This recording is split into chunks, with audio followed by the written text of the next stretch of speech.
This is the 22nd season of Bass Talk Live.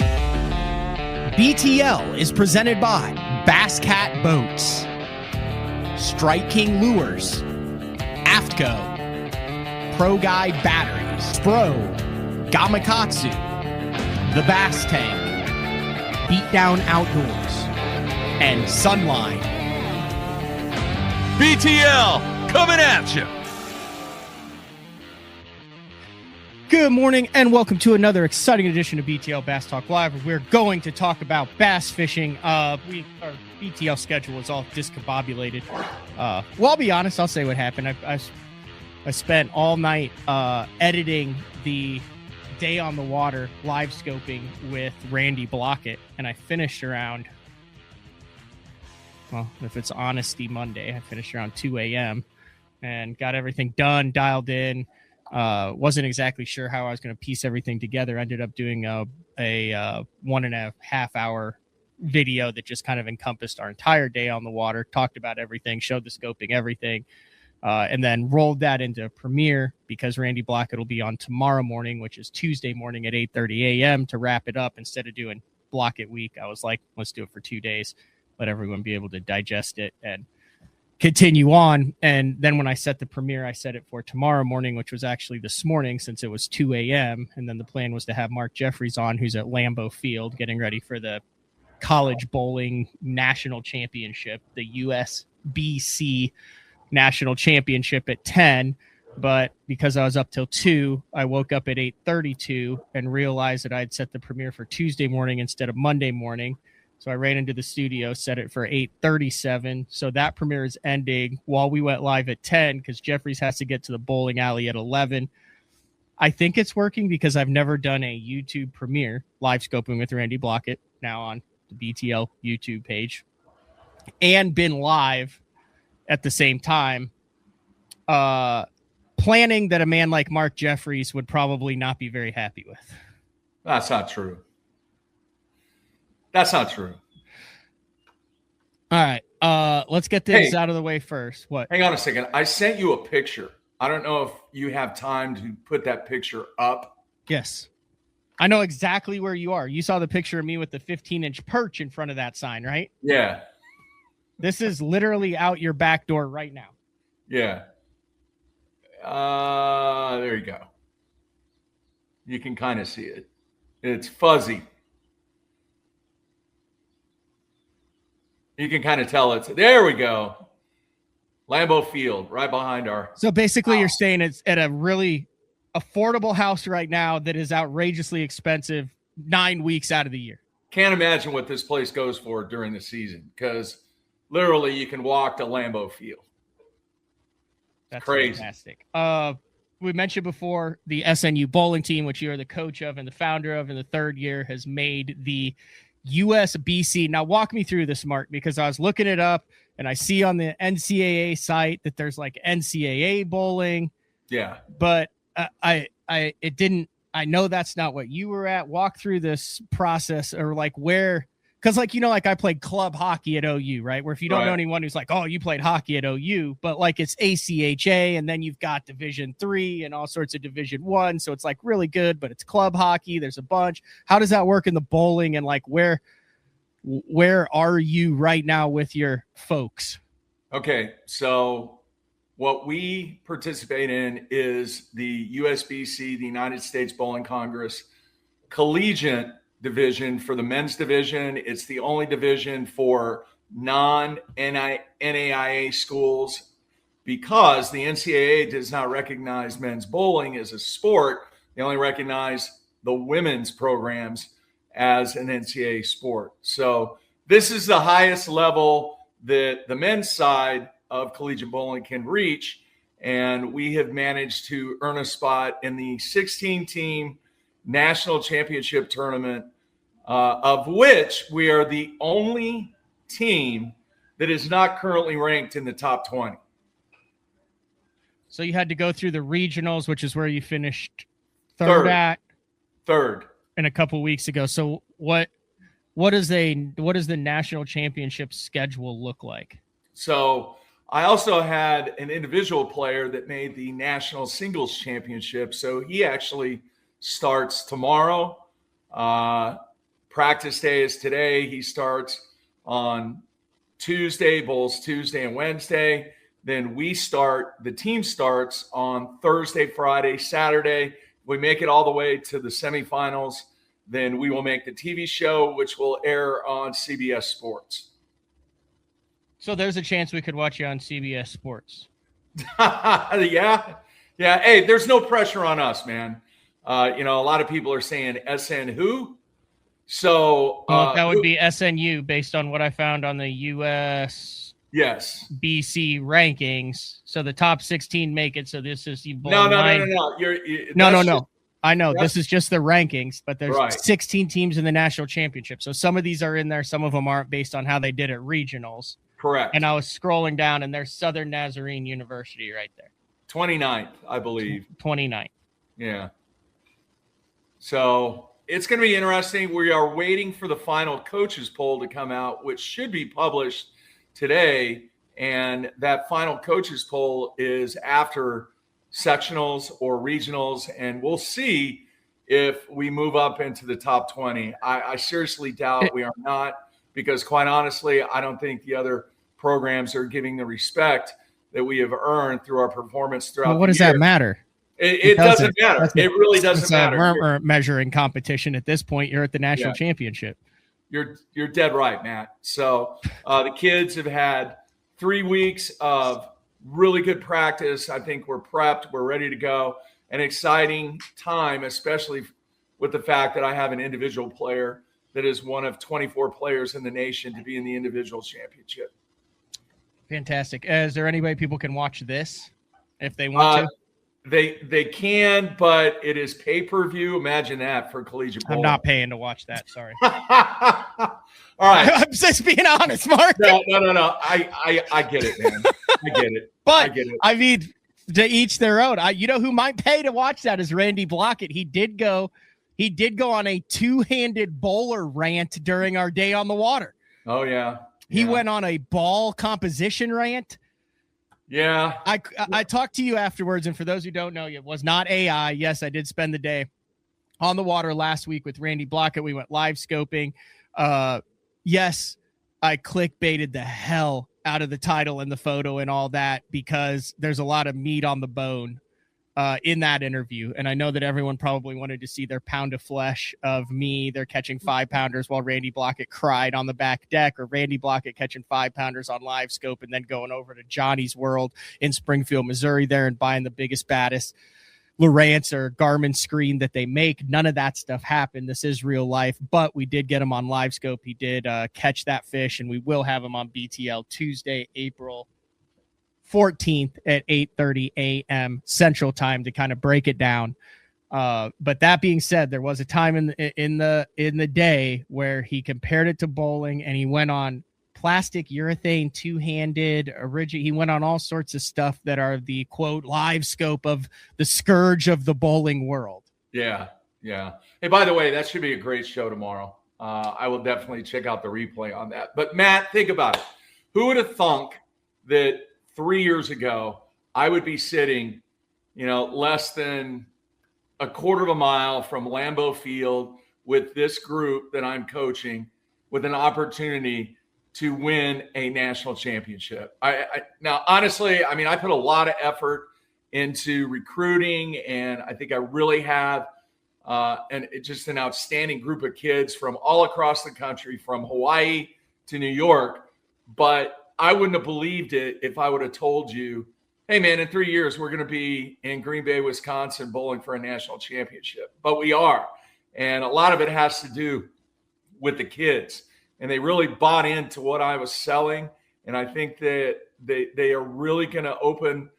Is that the team? Shock. That is the team right there. Is that dude in the front? Is he the guy who's got in the individual? Yeah. Brandon Handog will be representing SNU in the singles national championship. That's a bowling name. Brandon Handog. He's from New York. He's from New York, just sliding it through the oil. Is that what they say? Great kid. and works really, really hard on and off the lanes. So you have to be the only sports team in Oklahoma that does not have at least one member with a mullet. You're mulletless. You're the closest thing to a mullet in that picture, and I would be hard pressed from Little League on. If you were in a sports team in Oklahoma, there is at least one team member, I would say male or female, that has a mullet.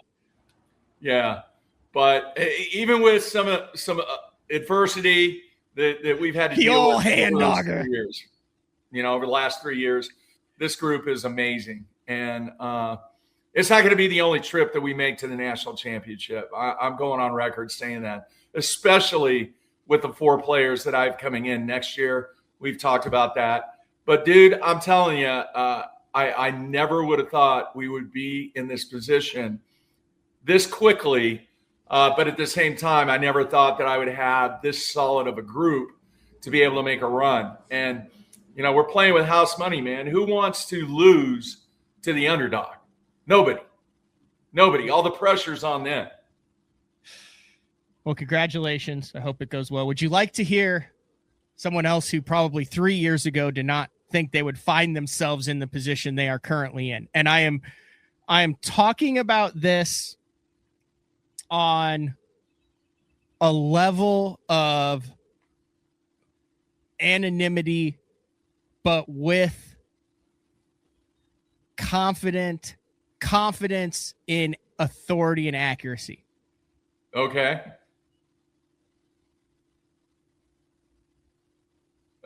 The press release. Yeah, I'm gathering my thoughts because I would like to get your perspective on this. So here's I'll just be as transparent as I possibly can. I have made some calls and I said, what the hell is this? Why has no one talked about this? What's really going on? Everyone behind the scenes, no one knows anything about this.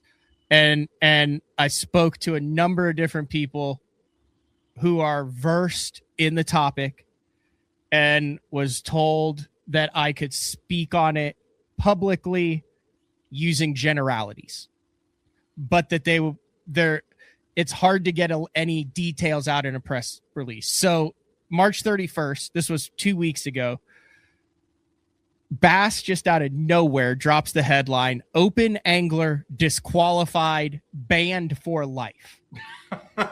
And it drops right before the Bassmaster Open on Lake Eufaula, like literally the Wednesday off day. And then that tournament starts on Thursday. It's a week after the Classic, and there's no details on it. And then other stuff happens in the industry and everything, and it just kind of gets shuffled behind. But it is a massive story. So I was like, okay, I would love to know what the hell happened and how does one get banned for life. So I'm going to tell you that story so you can get the essence of what happened while leaving out names, locations, key details, because that's just not important. That's the TMZ stuff. Hey, by the way, what does this dude and myself have in common? I said, you never thought you'd be where you were 3 years ago, and I'm sure Ming Gao never thought he would be banned from the Opens 3 years ago. No, I have. Neither of you have ever fished a Bassmaster Open again? No, we both have lifetime bans. Oh, yes.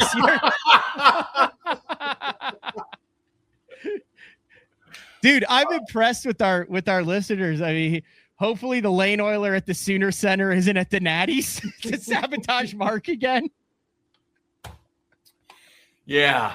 So anyway, all right. I want to hear what you got Bowling to say. Center. No. The owner of the Sooner Bowling Center has the most pull in the top 25. No, absolutely not. All right.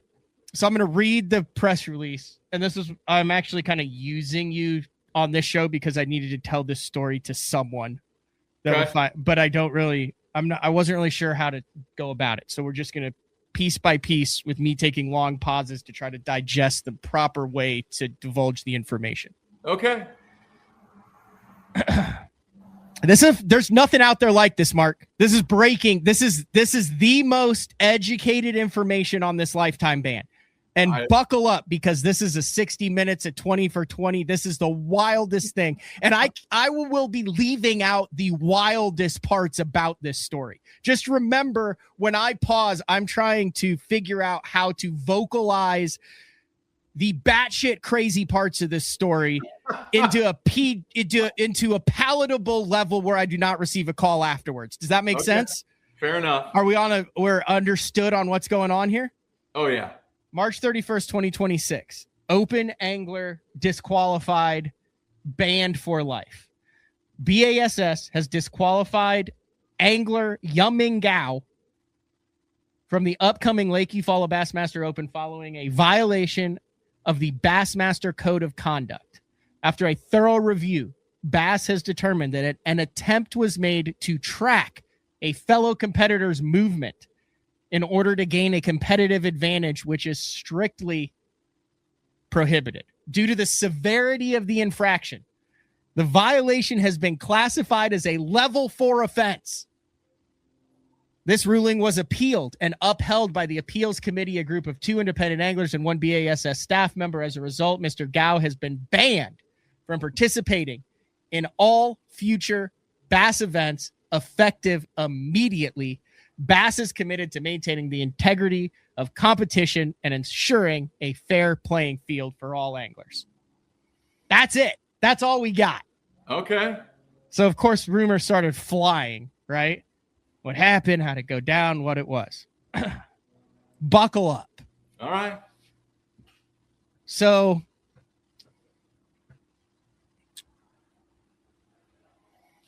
this is from a trusted source, in my words, with permission to retell the story in a tactful manner. Okay.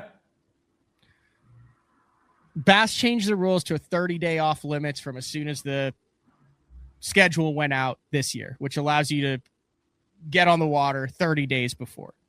There's an angler who fishes the Bassmaster Opens in the division that Lake Eufaula, Alabama was on, who also guides on that lake. I did not know his name or would divulge it, but prior to the 30-day off limits, he was guiding on Lake Eufaula, Alabama, taking clients out, regular stuff. And it's approaching the 30-day off limits, but it's not. It's like 35, 38 days. Details are not that important here. It's the overall picture of it. And he books 2 guide days with an individual who shows up at the ramp, and it's a young lady. And she informs him that her boyfriend is in town for a medical conference, and she likes to fish and yada, yada, yada. So he takes her fishing on a guide trip and notices that she is taking a lot of interest in where they're fishing, what they're fishing, has cameras, multiple cell phones in the boat, taking pictures of the bank, et cetera, et cetera. Don't know the details, not important, but was abnormally interested in the process and the location. Okay. This is where I'm not exactly sure how it goes down, but in a roundabout way, after she's dropped off on the bank at the end of the day, and like I said, there could be some disconnect here, but this is a roundabout. She ends up becoming associated with a boat and truck in the parking lot. I think she maybe walked up and got in that truck, but it looked like a tournament truck. It looked like a boat, which didn't jive well, because why would she get in that if her boyfriend's at a medical convention? And then she was acting a little awkward on the boat, very interested in spots. So his alarm bells went off. Okay. And he thinks, there's no way she's going to fish again. The next day, it's supposed to be atrocious weather with wind, but she shows up. Same thing. Odd. Lots of photographs, lots of questions about baits, photographs of the bank, all sorts of things. Spends a lot of time like sitting down in the seat, like watching the guide fish, yada, yada. Drops her off at the end of the day. And on the way home, the gentleman who was guiding, who is now competing in the Bassmaster Open in just over 30 days on it, receives a notification on his iPhone that he is being tracked by an air tag that is not associated with his device. Not good. which I was unaware that I've never. I guess it makes a specific sound when if someone was to like stick an air tag in your shirt collar that wasn't associated with you, and then it followed you around for a specific amount of time. It was like, hey, just to let you know, you're being tracked. Okay. He gets home. His something was a little off on the whole experience.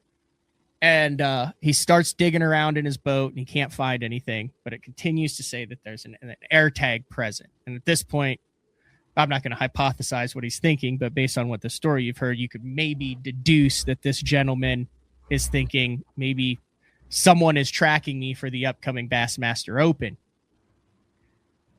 And he ends up finding a piece of aluminum foil folded up in the crack between his driver's seat and the back where the butt end where the live well is. You know how there's the seat of no return where like if you have one drop shot weight, it will get flung off and get into that crack and then you're totally screwed.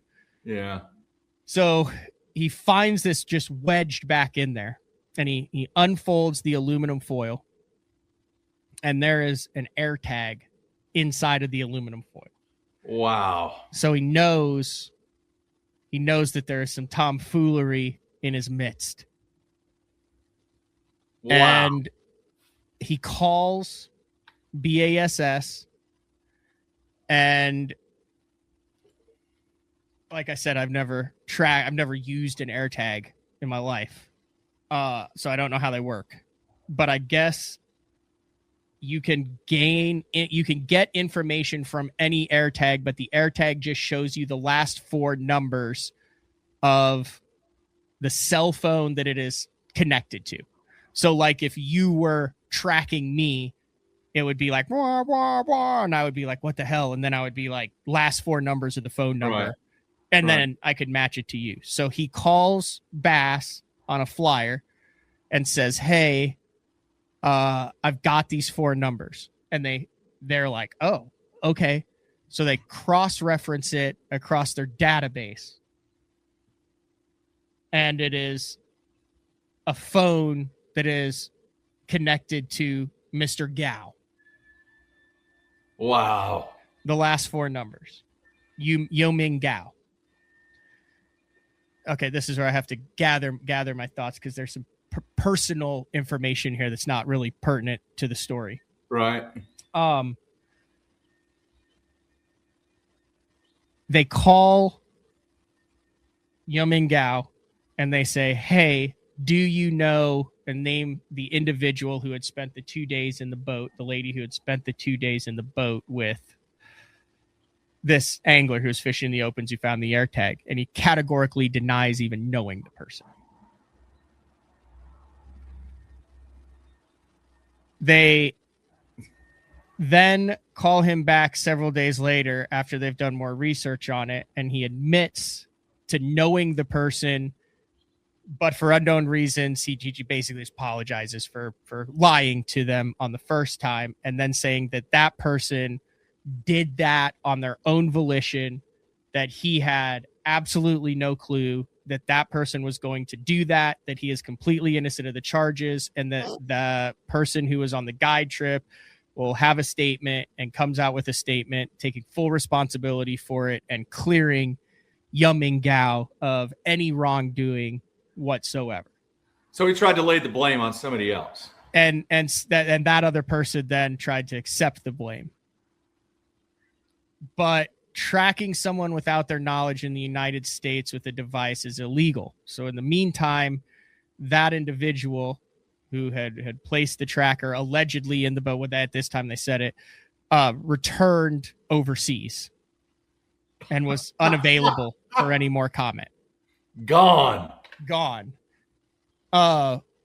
Also complicating the issue was, hey, it's not like, oops, I just dropped an air tag in your boat on accident. A little research indicates that wrapping an air tag in aluminum foil is designed to disrupt the Bluetooth signal that alerts someone that they're being tracked while still allowing the original tracker to track them via satellite but the foil disrupts the Bluetooth that on the phone that says, hey, there's something tracking me. So it's a very intentional thing to do to wrap that in aluminum foil.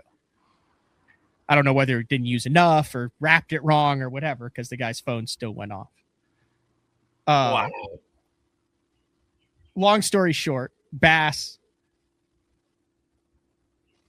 comes to the conclusion, based on evidence and interviews, that the goal was to track this angler, that Yuming Gao worked in collusion with this other individual to plant a tracking device to track this angler a month in advance. So when he returned for practice for the Bassmaster Open, he would be able to follow this angler around and get their spots.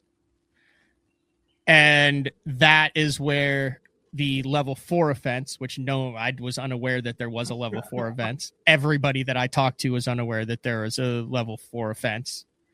And the lifetime ban came from, which he immediately appealed and was upheld by the panel that heard his appeal. And he is banned for life. And I left out the best parts of that story, Mark. Yeah.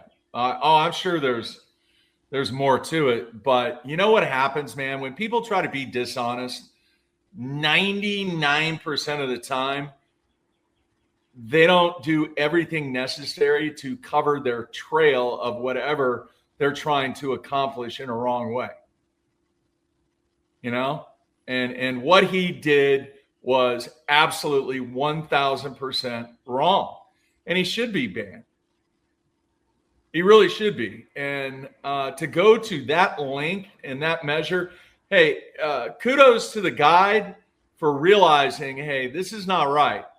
There's something really not going on that is just a guide trip here, and made that phone call and the investigation by B.A.S.S to determine what took place. The dude's banned for life, and justifiably so. The other thing, too, is great job on your part, because speculation and opinions, I'm sure we're running rampant on this guy. And frankly, some people may not even care, but I think you should. If you are a tournament angler in any capacity and at any level, people are trying to cheat, that should concern you, and you should have interest in that, because that is not the way things get done. And the maximum amount of penalty should have went to this guy, which getting a lifetime ban was completed. And man, to go to those links, just crazy. I get the fact that everybody tries to get an edge sometimes, and sometimes the better players in whatever sport, it doesn't matter. The harder you work, and that edge that you can get with gives you an advantage in the scope of being legal. A lot of times those are the ones that rise to the top. But when you're crossing the line, and that is definitely crossing the line, you deserve a lifetime ban. J-Mac says the black eyes just keep coming. I don't think that this is a black eye for the organization. It's definitely a black eye for Yuming Gao. But for the organization, I think this was dealt with swiftly and efficiently. And quite frankly, when I was speaking to the multiple people that I spoke with about it, one of the common threads was, hey, our goal is not to get Mr. Gao's personal life, thrown about the bass fishing tabloids here, but it is, we would like to highlight the swiftness and the severity with which we responded to a situation like this in a rapidly changing technological world, and possibly let those at all levels know that this will not, has not, and never will be accepted. So I think that is I don't think, I know that is why I got the green light upon asking to discuss this further on the show. I got the green light to go ahead and kind of give some of the murky details surrounding probably one of the most bizarre DQs in Bassmaster history. Hey, it was not murky. It's pretty cut and dry. And the fact that you attacked it from a journalistic perspective. I don't even know what a journalistic perspective is. I just attacked it from a don't say anything that you could have someone call. Well, no, man. You did the work. You did the work and reported facts. I mean, in a perfect world, I could tell the real story, which is 10 times crazier than what I just told. Yeah, you did tell the real story. You just left out a bunch of noise that. But goddamn, that noise is. But I mean, the facts were given. The dude's got a lifetime ban. That's like saying Alex. I mean, basically, what I did was say Alex Honnold enjoys climbing rocks. Yeah,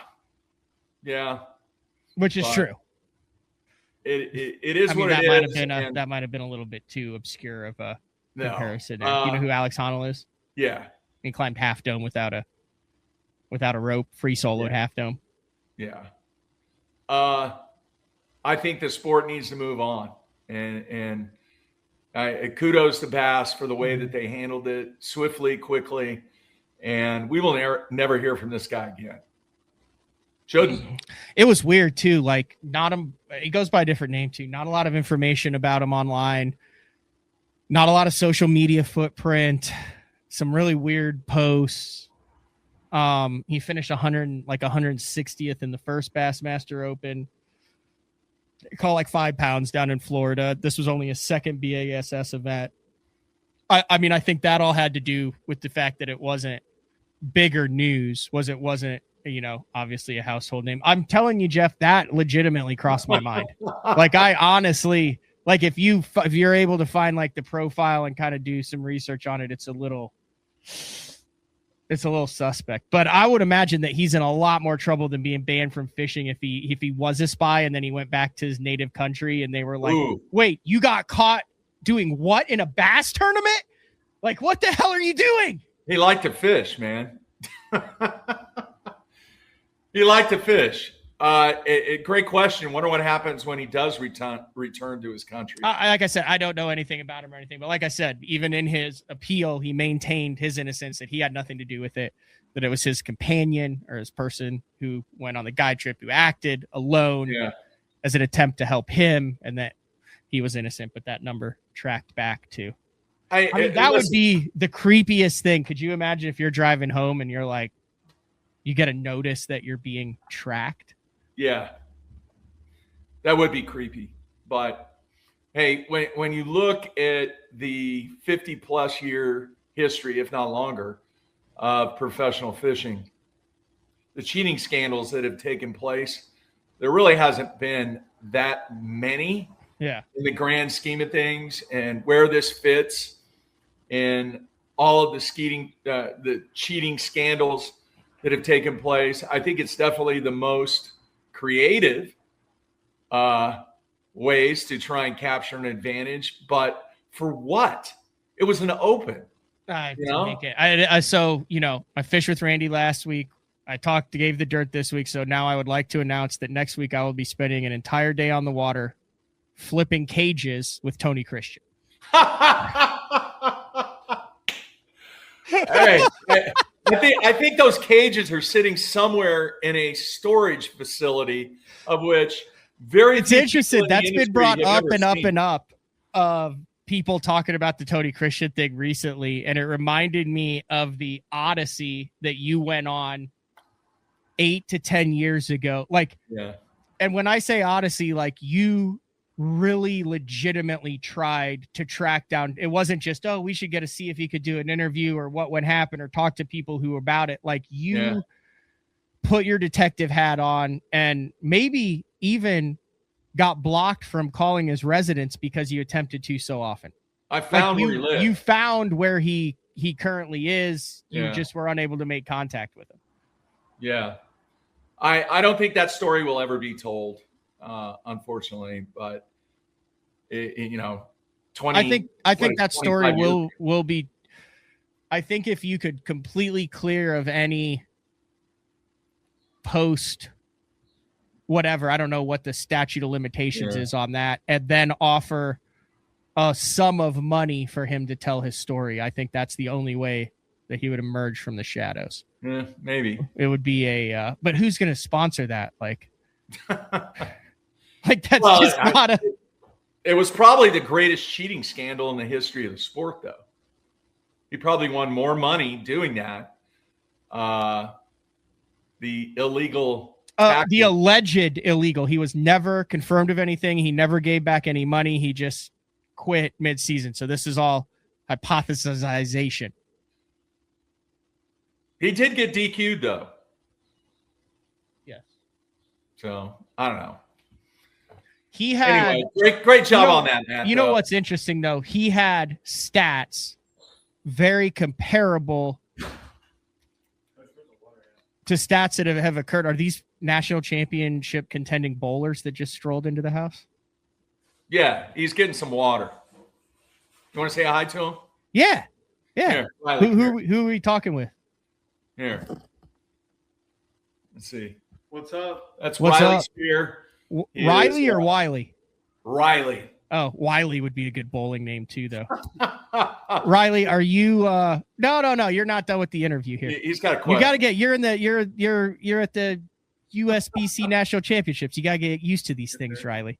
Yeah. First of all, did Mark Jeffries make you? Did your coach make you pay for that hoodie, or was that supplied for you? No, it was team provided. Everyone on the team got one when we made it to sectionals. So. Nice. Well, congratulations on making it. Second of all, does your coach talk? We got bad lighting now all of a sudden. Yeah, I know. Here, step over this way, Riley. Step on Jeffrey's behind Jeffrey's what just happened? I don't know. Holy cow! All right, here it's coming back. There Second of all, does Coach Jeffries ever talk about fishing with the team? Here and there. I wouldn't say he never does, but sometimes it's occasional. Third of all, what is preparation like? So I fish bass tournaments and it takes forever to prepare. What's the prep that goes into, like, you guys kick off here in a day or two? What kind of prep are we talking? Nutrition, a lot of stretching? Like, does Coach Jeffries get you out there in lines and you're doing high knees and bilateral movements and stuff in the parking lots? No. I think we should start doing that, honestly. I think it might paint bowling in a better light. If we're out in the parking lot an hour before doing stretches and lunges and workout routine, I don't know. I think we should start doing that. Hey, you're giving me an idea, Matt. I do like it. Now, also, I could tell Jeffries, your seat's getting a little warm there. I'll ask one more thing. So I've known Coach Jeffries since, well, I'm 41 now, and I've known him since I was 21. And when I was he was, I guess, yeah, you were my boss for like 15 years on that. Give me one life lesson that Coach Jeffries has taught you unrelated to bowling that he has instilled in you over this past year as a member of the national championship contender SNU bowling team. Man, that's a good question. I don't know, Coach. Because I know that it's not just all about bowling. Nah, I feel like I go into his office 2-3 times a week and we talk about bowling for maybe one of those times. I think Coach has given some good financial lessons. Yes. Yes. And listen to them. I listened to him 15 years after he gave them to me. So you got a good head start there, Riley.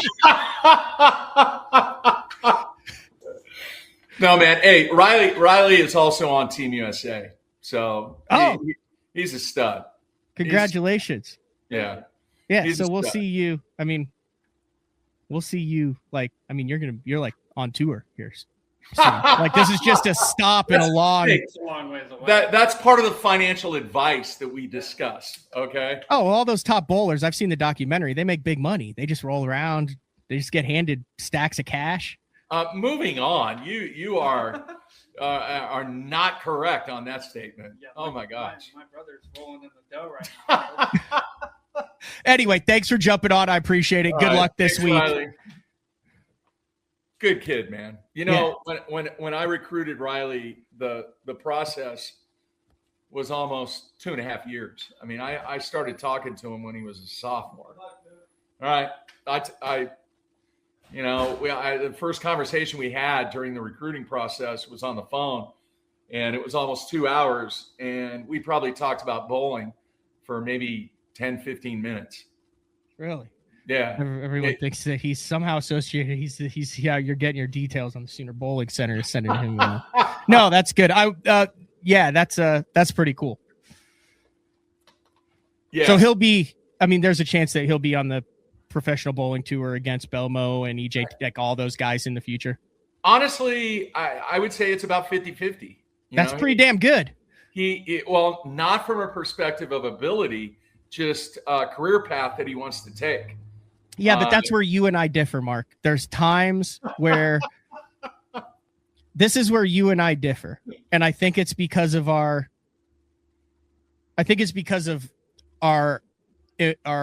what is that? Not conformative years, but like that 19 to 20, the 19 to 25 years where you have always, like, your brain works in a financially responsible way. That's just where you put you value financial stability on that. Whereas I value and have, especially when I was younger, life experiences more. But see, a big reason for that though, Matt, is, dude, I was dirt poor. We were poor. You don't think I wasn't? You're the only one who knows what you were actually paying me.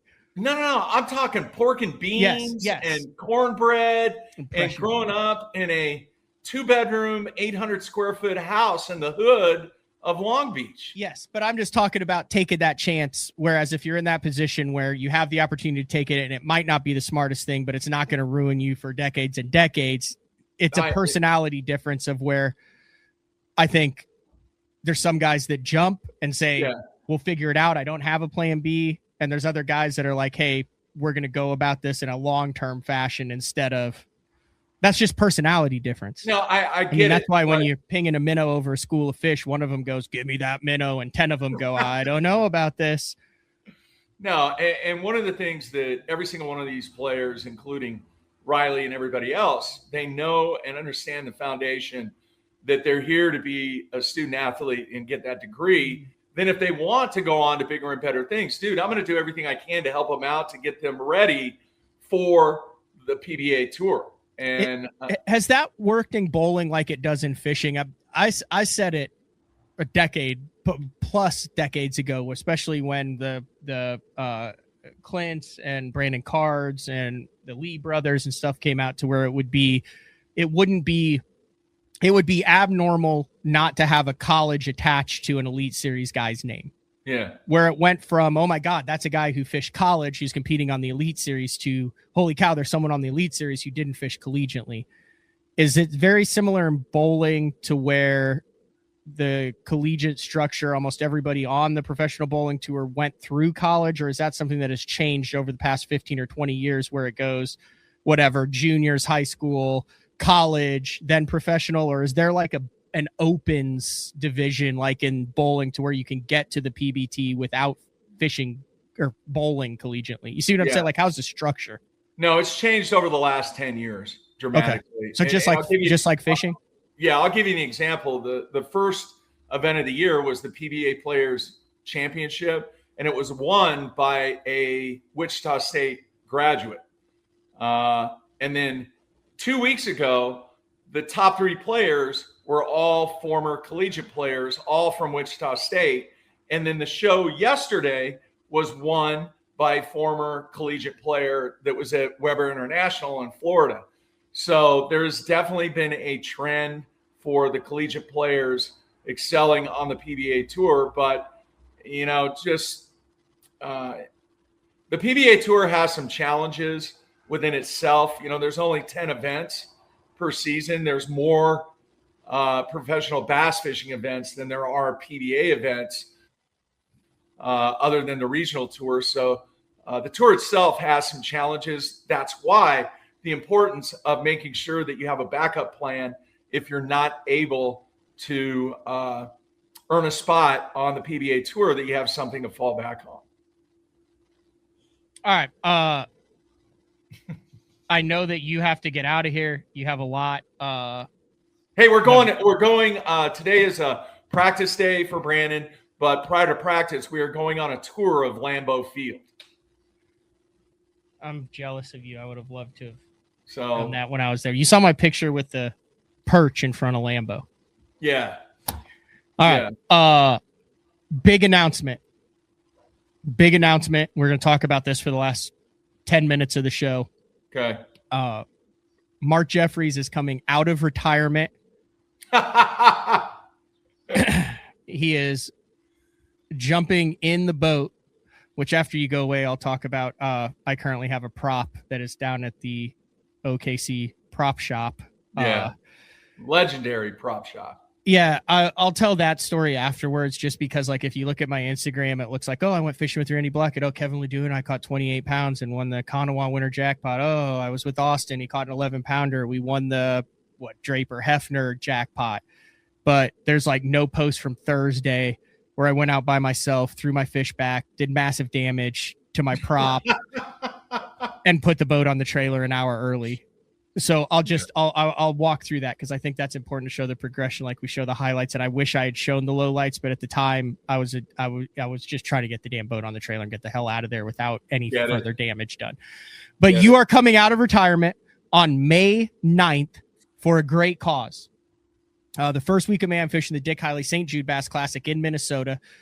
Pro Guide Batteries, longtime supporter, sponsor of Bass Talk Live and the industry.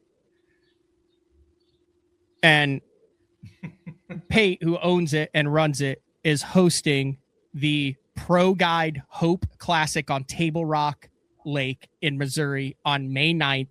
Bass Cat has stepped up to a plate with a fully rigged, with Pro Guide batteries and an electronics trolling motor, the whole 9 yards. If you fish the tournament and raise a certain amount of money, however much you raise, you get the number of tickets based on how much you raise. It is going to become an annual Hope Classic on Table Rock. Anybody who's listening, anybody who's watching can enter this tournament. You don't have to win the tournament to win this fully rigged boat. There is cash prizes for the tournament as well. And me and you are getting in the boat, and we are fishing together and recording it for BTL. You will be mic'd up. I will be mic'd up. We will go through the whole process, the practice, the living together, live shows in the evening from Table Rock, fishing the Pro Guide Hope Classic, May 9th at Table Rock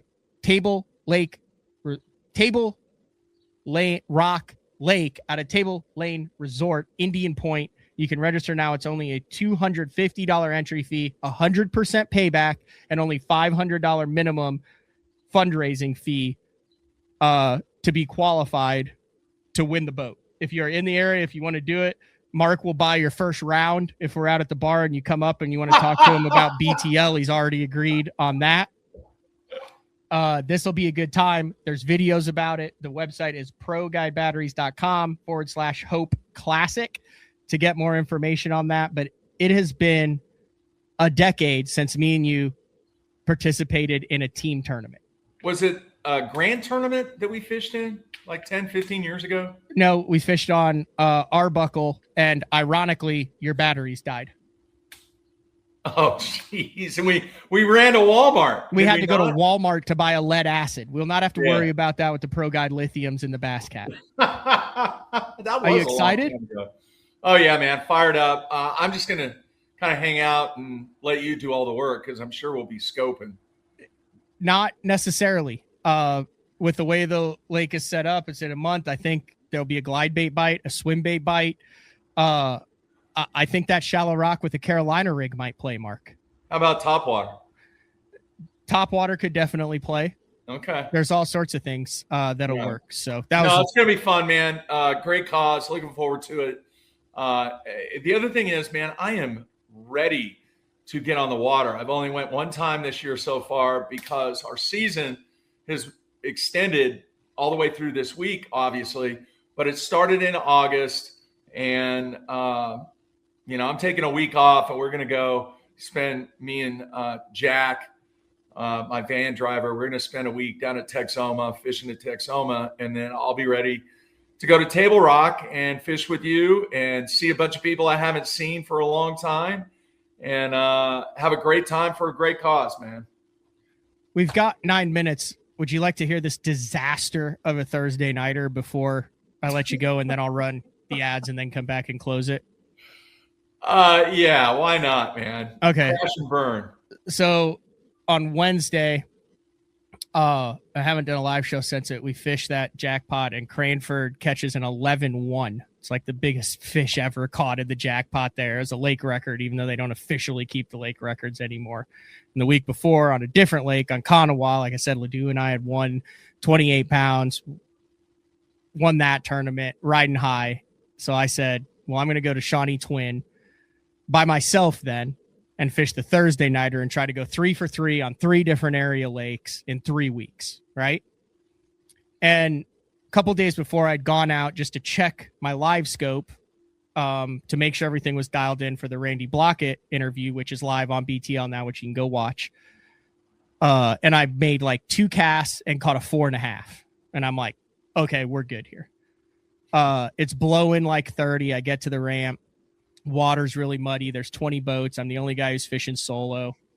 And one of the guys goes, hey man, I know you like to fish in it's twin lakes because there's 2 lakes. I know you like to go through the canal. Just be careful. Canal's pretty shallow, whatever. So I get over, I go through the canal. I drag bottom, getting over, get in. It's gassing. Everywhere I fish is just white caps. Miserable. I catch like a 1 3/4 spotted bass, flipping, believe it or not, on a rage bug, 20-pound test out of some wood. I'm like, okay, I'm going to go back over to the other lake. It's about an hour and a half in. I'm going to hit one more brush pile. I go to hit the next brush pile, and this is important because it plays later. The spring on my hot foot breaks, which just happens after time. So now I've got the floppy hot foot to where I have to use the back of my foot to raise it up and the back of it down. Yeah. Also, in that meantime, for some reason, the pump out on my electrical panel gets stuck. So like I hit the button and the button gets stuck in there. So I can't pump my live wells out. I fixed it now. It's totally fine now. But as of Thursday night, I have no hot foot spring and I've got a full live well with a 1 3/4 spotted bass in there. I've got like an hour and a half left to fish. So I go back through the canal, and at the mouth of it, it's really narrow. I'm fishing by myself. And I realize, crap, I can't pump out my live well, and this is super shallow, and I was going to pump it out to get over it. And as I go through the very narrowest part, I get a little bit to the left because the wind whoosh pushes me because it's all gassing into there. And I go to tap on the hot foot to get me a little bit back to the right where it's like 12 inches deep instead of 10 inches. I've got the Bob's jack plate jacked all the way up. I'm trimmed up. And as a result, I go, whoa, because my hot foot's broken. And I wedge myself sideways in the mouth of the canal right there. Not good. The back is out of the water, touching one side, and the bow is out. It's literally the width of the boat. And I'm in 10 inches of water, and the boat is just dead high centered. And I can't go back and forth because every time I try to feather it, I'm like, whir, whir, whir. And I mean, I am stuck. And there's 2 other guys behind me. So I'm like, do I get out and try to push it? Do I open the live wells? I mean, I was stuck for like 15 minutes. So I keep trying to go back and forth. And I end up putting it in reverse and gunning it to try to get the back to spin around so I can get back in the 2-foot deep canal and then try to go down the right side. And in the result, I back into the freaking limestone wall and then go where I just go straight gravel on the prop. Shawnee Twin. Good. I've gotten through Toledo Bend. I've gotten through Rayburn. I've gotten through Santee Cooper. I've gotten through all these. The prop looks like it's immaculate because I'm a scoper. And I know this isn't good, but it loosens me up and I get in. And I look back at the prop and I mean, it just looks like a wave. Every single one. It's all ground up. And I am just like, oh, great. Here it is. I'm by myself. I freaking get out. I go down one. I've got no live well pump. My prop's messed up. My hot foot's broken. And I showed up an hour and a half before with a boat that was tournament ready for Grand Lake here next week. So I'm just going to tell you what happened. I said, screw it. And the tournament got over with at 8:15, and I put this sucker on the trailer at 7:30. And I pull out, and I notice as I pull out and I'm strapping stuff down, I'm like, I'm getting out of here. Screw this. Chuck my fish back, open up the live wells. None of my trailer lights work. I had forgotten to hook up on the way to the lake. I had forgotten to put the plug for my trailer in, and it had been dragging on the ground for 11 miles. And now it doesn't work. So that's a bad trailer lights, hot foot, pump out, and prop. So I took the prop off. I called the prop shop. I went in there the very next morning, last Friday, and it's going to cost me $200 to get this thing back in time for Friday to then get to Grand and start practice for the Open. That's not good. All happened in an hour and a half. Not good. Not good. Hopefully you learned something from it. Hey, I just thought of something. Okay. When you have Randy on, because you're having Randy on tomorrow, right? Yes. Okay. I'm going to issue a challenge right now. Me and you versus Randy and whoever he wants to pick in a pins and fins challenge. He'll pick Johnny Schultz.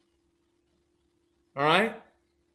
Pins and fins, a combination of tournament weight and total pins knocked down when we go bowling against him and Johnny. I've never done it in my life, but just out of principle, I'm going to bowl two-handed.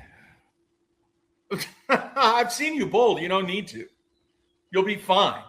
All right. But you tell Blaukat challenge. Just to get in Randy's head.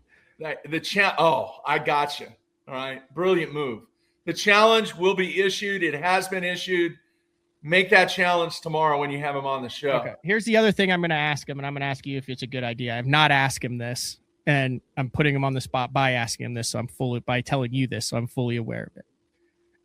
You know I'm big on raising money for St. Jude. I pound people over the head. By the way, folks, we did over $5,000 in T-shirts. Over 220, 30, 40 T-shirts were sold. We'll have the exact numbers on that.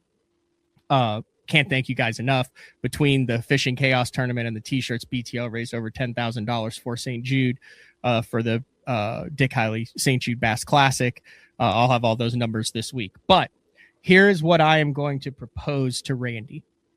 So I use the advances in AI to scrub all of Randy's videos. And over the past year, he has used the term cheater box in his videos over 500 times. I am going to suggest, and I'll do this off air, so if you didn't hear about it, then you know how it went, that for every time he uses the cheater box, the term cheater box, between April 14th, 2026 and April 14th, 2027, he donates 50 cents to St. Jude. Okay. Be roughly a $250 to $300 donation. We'll see. Is that fair? Fair. Absolutely. I just got a text. He might be watching. Fair. What? No, it's Gene Gilliland sending pictures of gigantic bass. Yeah. Is it? Me and you. Yeah. Anyway. Holy cow. Yeah. It's okay. I wish we could get a smallmouth trip while we're up here. We're not too far from Escanaba. Remember when that event was going to be at Escanaba? Yeah. So I have actually bowled against Johnny Schultz at a Bassmaster Classic, and I feel like I could definitely take him bowling. All right. Let's do it. Make it happen tomorrow when you have him on. Now, he is very good on the water. Yeah, but so are you. I'm not. I'm just a house hack. Is all I am. All right, you're at your hour. I appreciate it, Mark. Good luck at the national championship. You can follow what's going on at bowl.com. Bowl.com. The USBC Collegiate Championship. Yep. One of 16 teams. Southern Nazarene University. Any other rivals make the field? Newman. That's a rival? Oh yeah. Where are they located? Wichita. Oh, so you're representing Oklahoma. Yep. Definitely Newman. Are you happy that OSU decided to go billions of dollars into the hockey program instead of the bowling program? Their bowling program needs some. You guys want to take a deep dive into the weirdest thing in the history of Earth? Go look at the money that Oklahoma State University is dumping into the Division II club hockey program. We're talking NIL millions. They just announced a stadium series next year in Boone Pickens Stadium. Yeah. We're talking club hockey here. Like this is not it's absolute. So it's a one individual donor who it's the wildest thing. I mean, you can read articles and articles and articles on it. All right, Mark, good luck. All right, man. Thanks, everybody. Go Pack, go. All right. See ya. Yeah. All right, there it is. The one, the only Mark Jeffries. We're going to take a break. When we come back, wrap things up on a very exciting week of BTLs. The new Puma STS has been redesigned from the ground up. With the angler, design, function, and performance in mind, nothing on this new offering was compromised, and the only thing carried over from the previous version is the name. Based on the Soft Touch series hull that started with the flagship Jaguar, this new model is nimble and performs incredibly well at all speeds with either a 250 or 300 horsepower engine. Featuring a new 96-inch wide-body footprint, this hull measures out at 20 foot 7 inches in length. Industry-leading design coupled with tournament-winning performance. The Puma STS from Basscat. Feel the rush.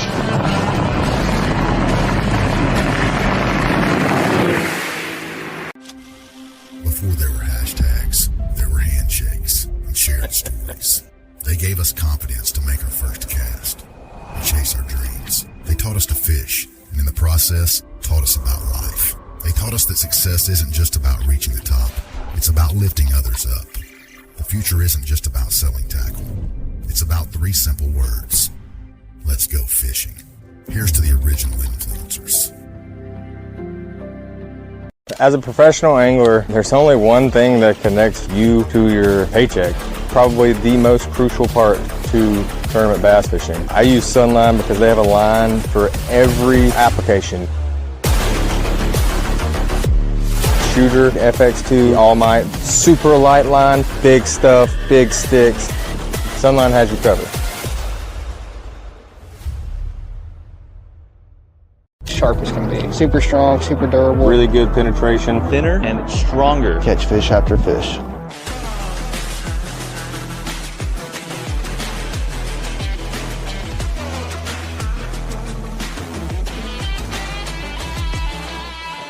I want to make sure that I'm using the best stuff possible. World's finest hook. World's finest hook. Gamakatsu, world's finest hook. When I'm in a tournament, conditions are constantly changing and every second matters. With the Deep Dive app, I can instantly pull up all the current lake conditions all in one spot. So no more looking at weird government websites. In just one quick glance, I have water clarity, water level, wave forecast. It's all right there in the Deep Dive app. Download the Deep Dive app and get all the tools you need to put together an awesome tournament.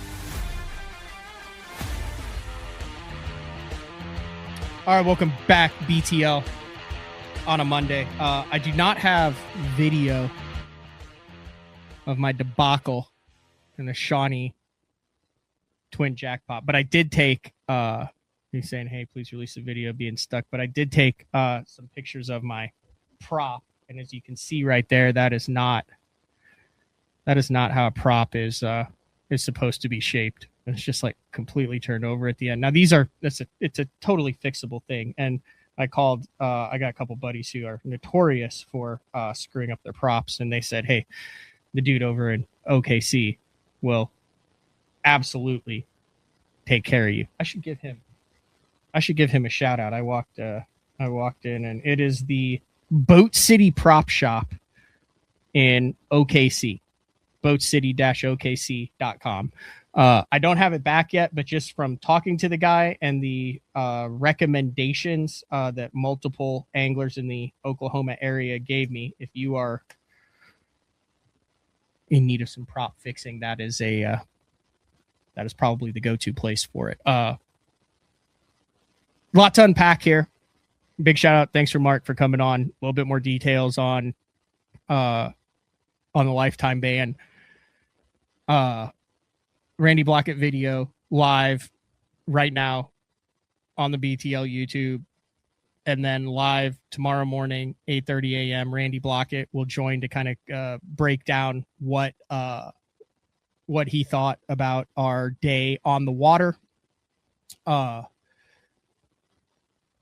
The formerly Open Pros Pick'em, but the fantasy draft, the Bass fantasy draft with Upshaw, Ish, Castledine, and myself I believe that goes live today, either for Red Crest or the Arkansas River. We got a couple really good guests on for that. We had James Watson, Scott Suggs for that. So head over to Andrew Upshaw's channel and watch that.